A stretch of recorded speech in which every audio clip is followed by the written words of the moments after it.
In this video, we'll review how to perform the basic content actions in Content Server Smart View. These basic content actions apply to all content types. To see metadata such as the creation date, modification date, and description of an item, click the Properties icon.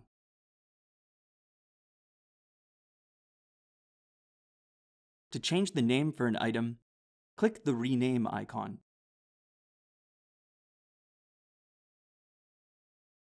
To email a link to the content item, click the Share icon.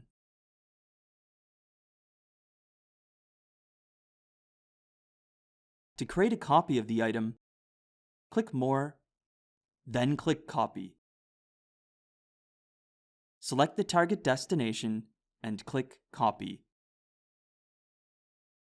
When the copy is complete, you can click Go to Location to navigate to the target destination.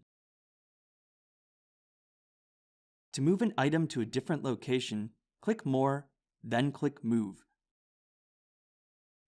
Select the target destination and click Move. Like the copy action, you can click Go to Location to navigate to the target destination. To delete an item, click More, then click Delete. Click Yes to confirm the deletion. Thank you for watching.